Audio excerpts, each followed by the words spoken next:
We came up with this topic because we wanted to see what the perspective was internationally.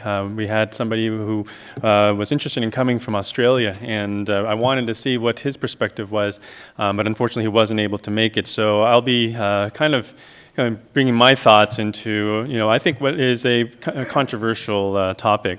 Does fusion really have a role in degenerative disc disease? And these are my disclosures.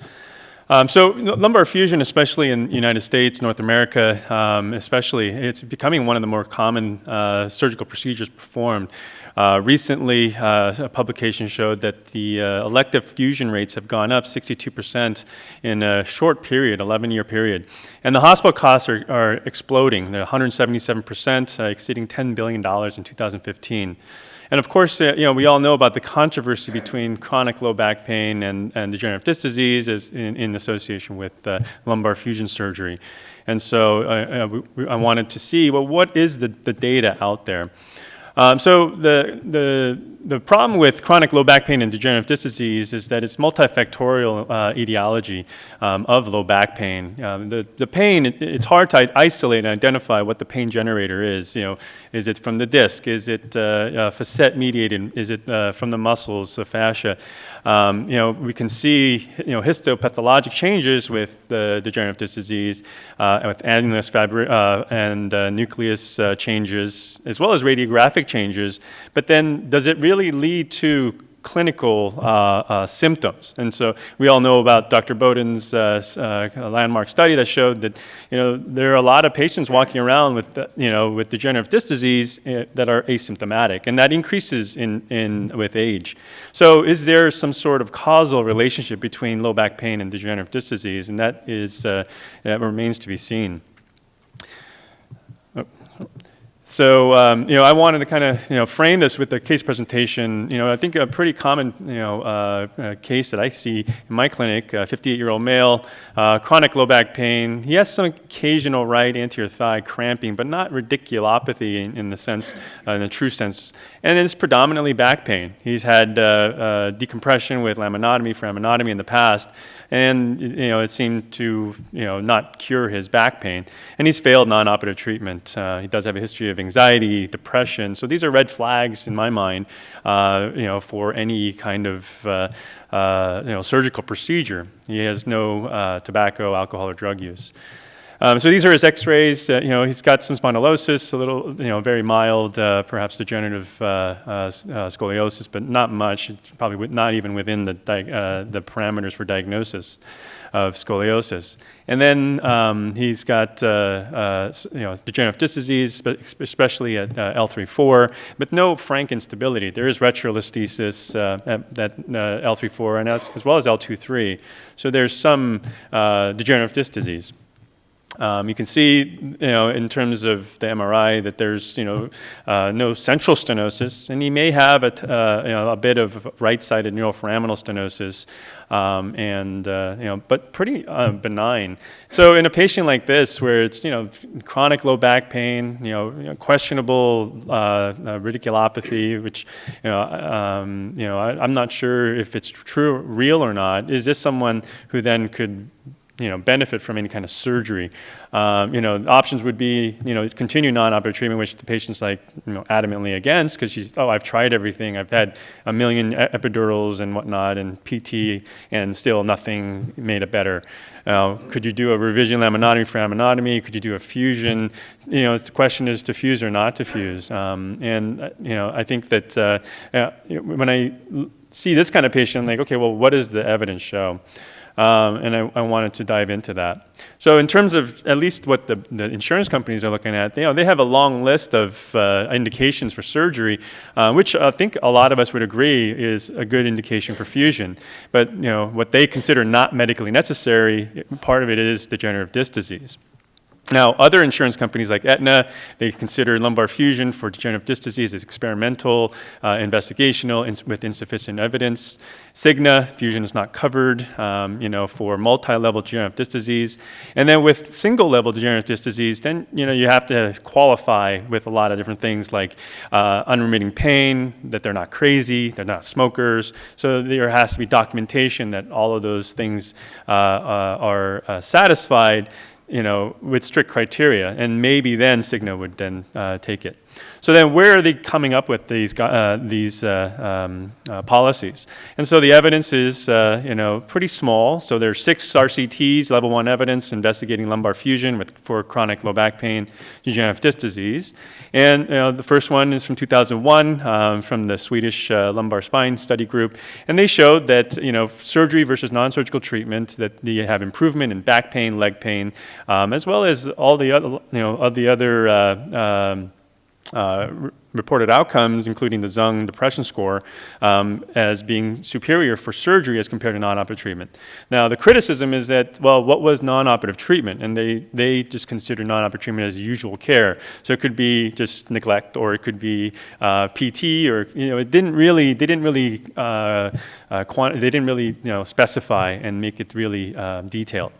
So then the next group of studies then looked at, okay, well, that's a criticism, so then let's really make it protocolized for non-surgical treatment. So they looked at cognitive interventions, exercise programs, and they found that there's no difference in surgery and non-surgical treatment, no difference in overall ratings. Maybe there's less leg pain with surgery, but again, this surgery is, that they were looking at is for chronic low back pain. When they looked at chronic low back pain after disc herniation surgery, which they found there was no difference at 2 and 4 years. However, they didn't have a lot of patients, so their power perhaps was low. This study out of Britain was a RCT that looked at an intensive rehab program versus surgery, and they found that there was improvement in ODI, but no difference in other outcome measures, including SF36, physical and mental scores. And so perhaps there is some sort of effect that could be occurring. However, is that perhaps patient biases? They feel like something big happened to them, so they maybe have done better. This study out of Japan looked at single-level degenerative disc disease that was identified by discography, and they then randomized to different non-operative versus operative. So they looked at 20 patients with exercise and then 21 patients with fusion. So very small study, and they found that the VAS, JOAS, and ODI did improve 2 years after surgery. But again, maybe this was underpowered, and if they had more patients, perhaps that the results would be different. So when you look at the evidence in totality, this systematic review by Dr. Phillips really kind of put everything together and looked at all of the studies in the literature at that time for lumbar fusion and chronic low back pain patients with degenerative disc disease. So they pulled all the data and then they got averages calculated. And so for all the RCTs, they were able to find that there was improvement, about 33% improvement in VAS score versus 20% in non-surgical patients, 29% ODI versus 17.5%. They didn't mention if this was significant or not. They just kind of mentioned the rates of improvement. And here, the numbers are better with back pain, ODI, SF36, as well as satisfaction, and with a relatively high fusion rate and low reoperation rate. So they were able to show with the pooled RCT data that you can get some improvements, but there are some biases that went into these studies.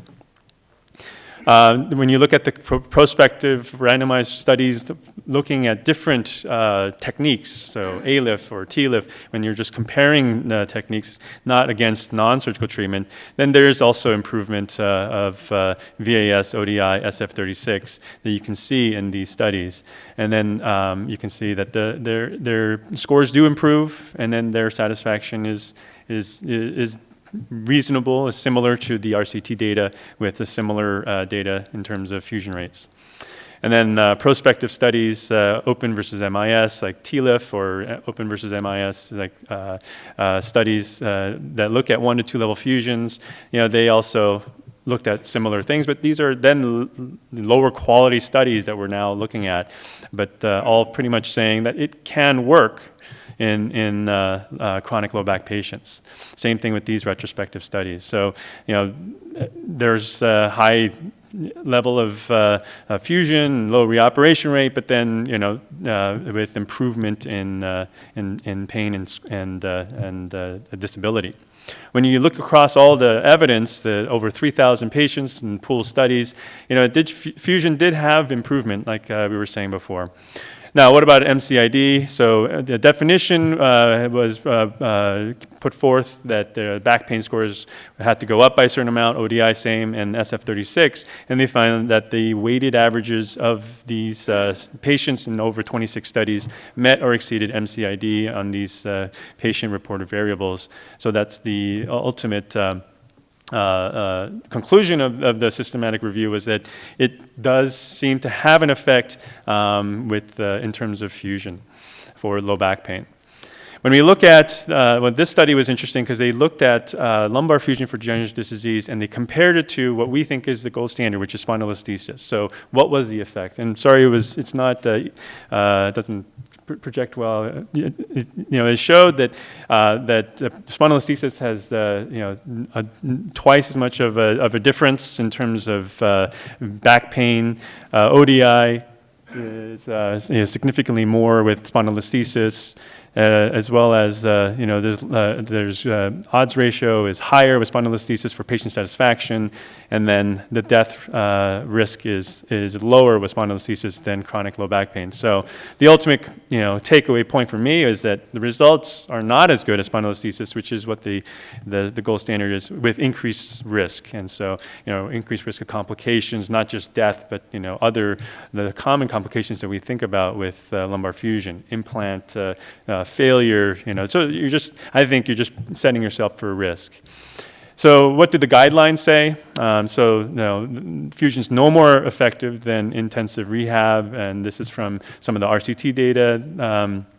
Dr. Resnick recommended only in carefully selected patients that fusion be performed for degenerative disc disease. And then the European Commission found that they could not recommend it based on limited evidence. And other guidelines also said they don't recommend it based on the poor quality of evidence out there. So does fusion have a role? Maybe, but really you'd have to really carefully select these patients. In my practice, I only I stick to pretty strict indications, and so I don't want to set myself up for failure. And I think this is one good way of doing it.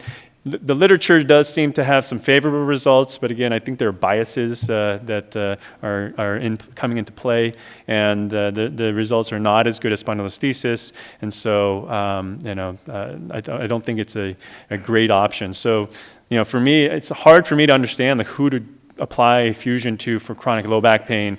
Just because they fail doesn't mean that they need surgery. And they need to fail non-operative treatment for an extended period of time with multimodal, multidisciplinary approach. Oftentimes patients don't know what they've done. You ask them, have you had injections? They're like, yes. And what kind? Or have you had physical therapy? Yes. I do Pilates, and it's like, well, nothing that seems regimented. And I think that's where we need to be a little bit more protocolized, more better with our non-operative treatment options.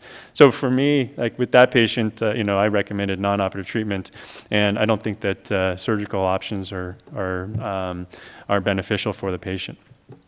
Any questions? Oh, sorry, we'll do that at the end.